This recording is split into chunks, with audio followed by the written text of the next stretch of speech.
Voile de mort de Didier Deninx. Avec les comédiens de la Comédie Française, Loïc Corbery, Anne Kessler, Bruno Raffaelli, Serge Bagdasarian et Sébastien Poudérou.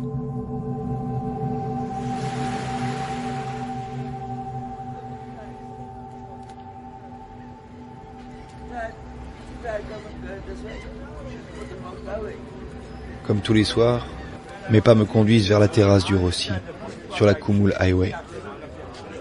C'est là qu'on apprivoise les ténèbres. Le patron, Roy, accueille ses clients devant les ardoises où, de sa belle écriture, il s'applique à détailler la pêche du jour, à la craie. Au passage, il pointe le doigt sur la ligne du thon à l'indienne, clin d'œil de connaisseur à l'appui. Puis il m'offre ma première Tusker que je sirote près du rivage, en regardant les derniers bateaux qui se dirigent droit sur les pontons de l'île d'Iririki. En 3 mois, j'ai eu le temps de faire le tour de la faune qui peuple ce comptoir d'Océanie. Le personnel des ambassades, les tenanciers du paradis fiscal, les conseillers en tout et n'importe quoi, les magouilleurs, les faux durs, les vrais crapules.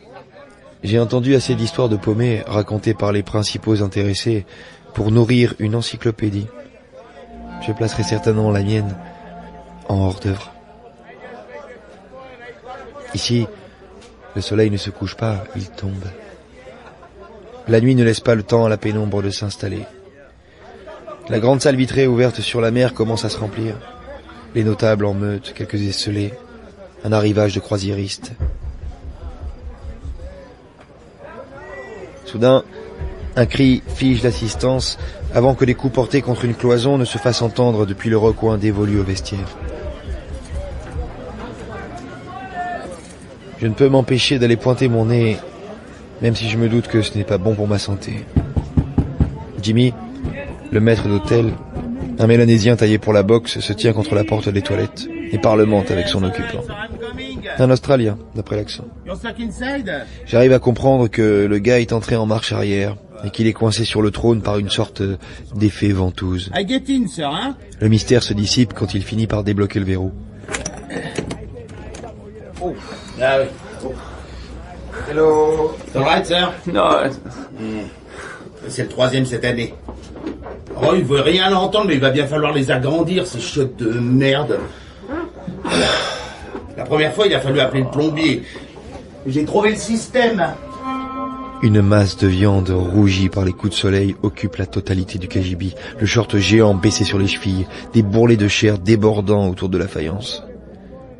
Jimmy disperse les curieux et me confie le soin de tenir compagnie aux ventousés le temps d'aller chercher du matériel.